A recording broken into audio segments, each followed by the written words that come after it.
sääntö. Pieni viilto ja toinen file irti. Siinä on fileet. Sitten se kakkosvaihe on se kylkiruodon poisto. Tuolta pikkuviilto. Sitten file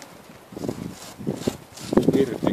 Ja jos sitten halutaan Y-file, niin sitten pieni viilto vielä tohon kohtaan, niin saadaan sitä keskeltä se ruoto pois.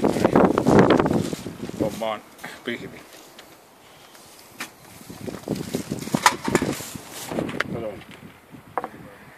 Ei muuta kuin uuden skilpin.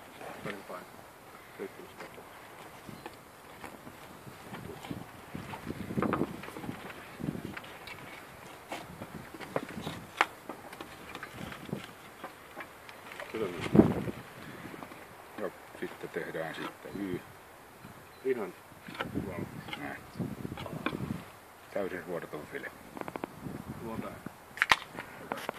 luontoääni.